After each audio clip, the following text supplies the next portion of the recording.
Kashmir की Pahalgam the terrorist सिंह terror attack चथरब की दमक इंडिया लेगा अथो मतन बाकुम पीबंगम लगा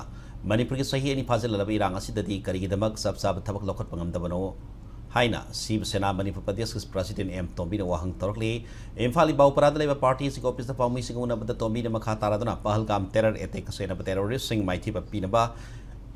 इंडिया लेगा सब साब एक्शन लौखट पासी नुआइब फावी अदु मणिपुर इरांग असिदसु फॉरेन हेन यावी हाइबग रिपोर्ट कया लेरबसु इंडिया लेगा इशू असि लोशिनबगी दमक सब साब एक्शन लौखतना लेरिबसि यामना लाइबक थीबनि हाइना फोगदोरकली लोरेना इंडिया लेगा मणिपुर की इशू असिसु लोशिनब सब साब थप पाइखटपियो मदि लांजेनदना रिलीफ कैंप सिंग लेरिबा IDP सिंगफु मसा मसा के मियमदा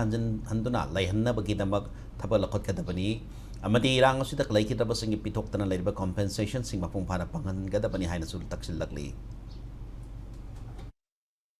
पहलगाम डिस्ट्रिक्ट मी कुन तरुक सिबदो मधु अखोई शिव सेना सु मणिपुर मियाम लोइना अखोई कंडेम तवेब टेररिस्ट सिंग दुगी मायोक संगसलिबा खोंथांग दो मधु असुके मटिक मतम चाना संगसनबा अदुगा मोइबु माइथिबु पीबदो अखोई मधु सपोर्ट तवेब अदमाइना मणिपुर दसु अखोई चाही अनि सुजल अबसिदा गसी भोगी मनुंगदा म्यांमार दगी संगसल लेबा नार्को टेररिस्ट की प्रोक्सी वार सिंग गसी भोगी मनुंगदा इंडिया गवर्नमेंट ना येंगन लेबसि करिगिनो तांग कुनगनी थोइदा टेरर अटैक तो अदुगी तोर जवाब तो विथिन 2 days द पीएबा अखोई की सही एनी शुरू पीदबसी सिगी मरम करिगिनो हाइना Shiv Sena as a alliance BJP government से अखोई हंगजरे